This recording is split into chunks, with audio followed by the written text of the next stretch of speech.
नमस्कार, पॉलिटिकल पंचायत देख रहे हैं आप। आपके साथ मैं हूं हिंगलाज दान। राजस्थान में नागौर की खींवसर विधानसभा सीट पर होने वाले उपचुनाव में बीजेपी की ओर से जो टिकट दावेदारों के नाम सामने आ रहे हैं, अब तक 5 बड़े चेहरे मोटे तौर पर टिकट के दावेदार के तौर पर सामने आ चुके हैं। खींवसर के अलावा 5 और सीटों पर भी उपचुनाव होने वाले। राजस्थान में टोटल 6 विधानसभा सीटों पर उपचुनाव होने वाले, जिसमें से 5 सीटें तो इसलिए खाली हुई क्योंकि वहां के जो विधायक थे वो इस बार के लोकसभा चुनाव में सांसद बन गए, इसलिए विधायक वाली सीट खाली हो गई। और एक सीट पर जो उदयपुर की सलुंबर विधानसभा सीट है, वहां के एमएलए अमृतलाल मीणा का कुछ दिन पहले हार्ट अटैक की वजह से निधन हो गया। जो 6 सीटें हैं उसमें नागौर की खींवसर है, झुंझुनू है, दौसा है, बांसवाड़ा डूंगरपुर से जो सांसद बने हैं राजकुमार रौत, उन्होंने 84 विधानसभा सीट खाली कर ली है। इसके अलावा जो टोंक सवाई माधोपुर से सांसद बने हरीश मीणा, उन्होंने देवली उनियारा सीट को खाली कर लिया है और सलुंबर अमृतलाल मीणा के निधन की वजह से खाली हुई है। नागौर की खींवसर विधानसभा सीट जहां से हरीश हनुमान बेनीवाल के सांसद बनने की वजह से वो सीट खाली हुई है और वहां पर जो चुनाव हो रहा है उसमें टिकट के दावेदारों में 5 प्रमुख नाम आ रहे हैं और एक नाम तो सबसे ज्यादा चौंकाने वाला नाम है। इन नामों में जो सबसे पहला नाम है वो तो रेवत राम डांगा का ही नाम है, क्योंकि रेवत राम डांगा पहले हनुमान बेनीवाल के साथ ही थे। आरएलपी के ही बड़े चेहरे के तौर पर नागौर की राजनीति में बड़े चेहरे के तौर पर, या कहें कि खींवसर की राजनीति में बड़े चेहरे के तौर पर पहचान रखते थे। पिछले विधानसभा चुनाव से पहले वो बीजेपी में आ गए थे। बीजेपी के टिकट पर उन्होंने विधानसभा का चुनाव लड़ा भी था। 2-2.5 हजार वोटों के करीबी अंतर से वो चुनाव हारे थे। हालांकि एक तीसरे प्रत्याशी के तौर पर दुर्ग सिंह चौहान ने बहुत वोट बटोरे थे और अभी 2 दिन पहले जब ज्योति मिर्धा ने नागौर में जो कार्यकर्ताओं की बैठक में एक भाषण दिया तो उसमें यह बयान दिया कि दुर्ग सिंह चौहान हनुमान बेनीवाल का ही प्रायोजित प्रत्याशी है। वो जब जब चुनाव लड़ते हैं वो जो वोट काटते हैं उसका हनुमान बेनीवाल को ही फायदा होता है। और इस बार भी उन्होंने काफी वोट काटे, इसकी वजह से करीबी अंतर से भी बेनीवाल जीत गए, अदरवाइज बेनीवाल चुनाव हार जाते। रेवंत राम डांगा ने चूंकि पिछली बार चुनाव लड़ा था, इसलिए इस बार भी वो दावेदारी फिर से कर रहे हैं।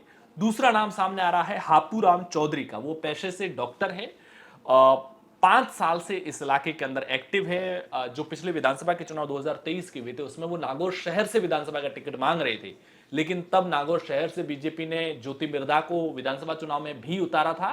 वो अपने ही परिवार से आने वाले प्रत्याशी के सामने, कांग्रेस के सामने चुनाव हार गई थी, लेकिन चूंकि वहां पर कांग्रेस का सिटिंग एमएलए है, इस बार वहां पर उपचुनाव खींवसर में हो रहे हैं, तो इन्होंने हापूराम चौधरी ने खुद को खींवसर शिफ्ट कर लिया और वहां से बीजेपी के टिकट पर चुनावों के टिकट की दावेदारी कर रहे हैं।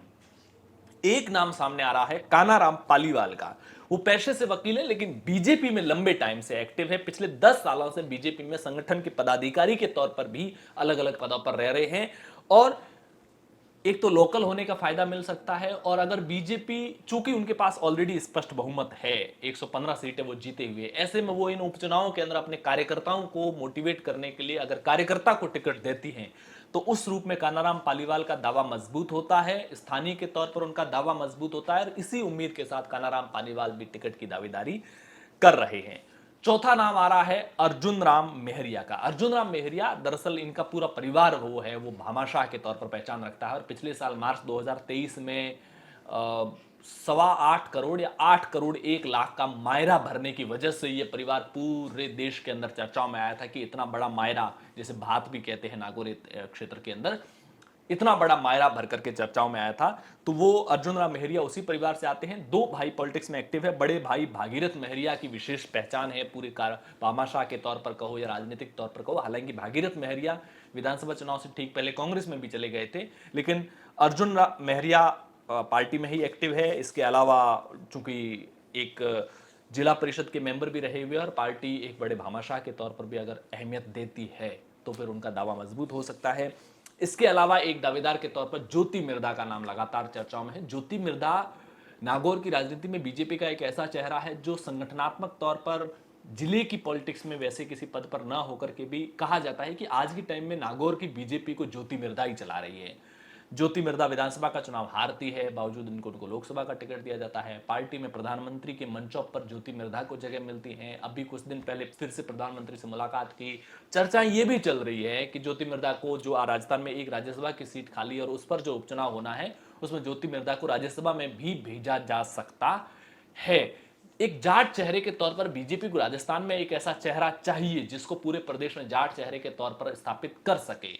अभी तक भाजपा पिछले 10 सालों से प्रयास कर रही है, लेकिन राजस्थान में अपना खुद का जाट लीडर स्टैब्लिश नहीं कर पा रही। अगर ज्योति मिर्धा को राज्यसभा भेजा जाता है तो फिर ये बाकी 4 चेहरे बचे। रेवंत राम डांगा जो पिछला चुनाव लड़ चुके, इस आधार पर दावेदारी है। हापूराम चौधरी जो 5 साल से एक्टिव है, नागौर शहर से भी टिकट मांगा था और संघ के करीबी है। अगर संघ की चलती यहां पर टिकट में तो फिर हापूराम चौधरी का दावा मजबूत हो सकता है। कानाराम पालीवाल स्थानीय है, लोकल है, पार्टी कार्यकर्ता है, लंबे समय से संगठन से जुड़े हुए, इस आधार पर उनका दावा मजबूत होता है। बामा शाहों को बीजेपी अक्सर तवज्जो देती आई है, तो उस लिहाज से अर्जुन राम मेहरिया भी दावेदारी कर रहे हैं। और ज्योति मिर्धा निर्विवादित नाम है भी कि हो सकता है ज्योति मिर्धा को भी टिकट देकर के, अगर राज्यसभा नहीं भेजती है तो पार्टी यहां से विधानसभा में भेजने की कोशिश कर सकती है, ताकि एक जाट चेहरे को कैबिनेट में शामिल किया जाए राजस्थान सरकार के भी, और उस लिहाज से उनको पूरे प्रदेश में जाट लीडर के तौर पर स्थापित किया जा सके। गंभीरता से बोलती है हनुमान बेनीवाल, अग्रेसिव बोलते हैं, उनके जवाब में ज्योति मिर्धा धैर्य और गंभीरता के साथ बोलती है। पार्टी को लगता है कि वो कभी पार्टी लाइन से बाहर जाकर के राजनीति नहीं करेगी। देखना होगा नागौर की खींवसर विधानसभा पर जो उपचुनाव हो रहा है उसमें बीजेपी किसे टिकट देती है, ये दावेदार है प्रमुख। आपकी क्या कुछ राय है कमेंट बॉक्स में जरूर बताइए। पॉलिटिकल पंचायत पर पहली बार आए हैं तो चैनल को सब्सक्राइब जरूर कीजिएगा। शुक्रिया।